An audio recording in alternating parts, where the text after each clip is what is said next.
Before this story begins, there's something you should know.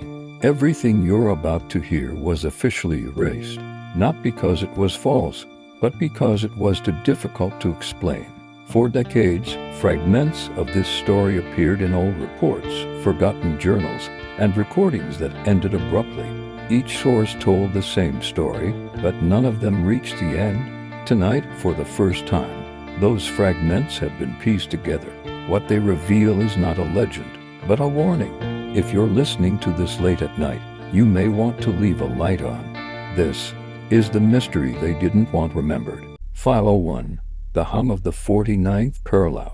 In 1974, a small logging town in the Pacific Northwest vanished from official maps, not because the people disappeared, but because they stopped being able to perceive the passage of time.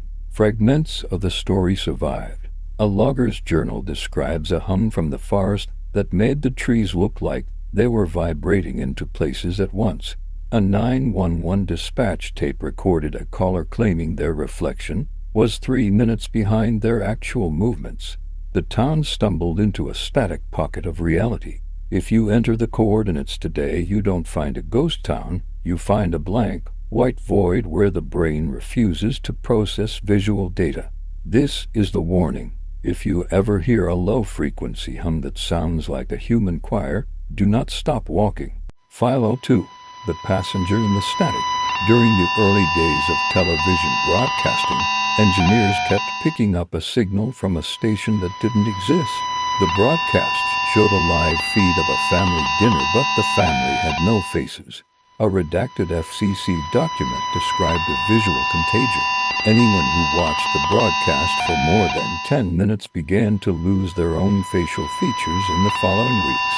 An engineer's frantic notes detailed how the static people were trying to use cathode ray tubes to crawl into the living room.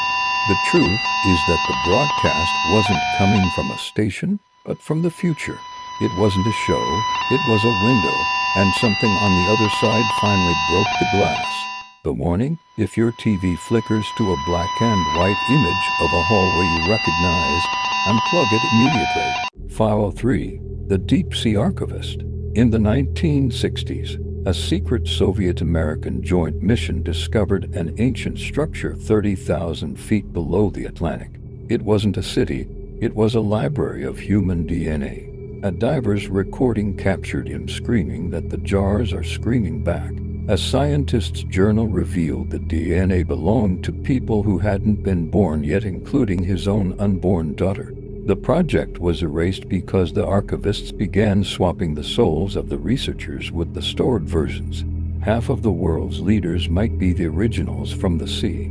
The warning: if you ever have a dream of drowning in a glass jar, someone is coming to reclaim your spot. Which erased file would you like to open first? Like, comment, and follow for more.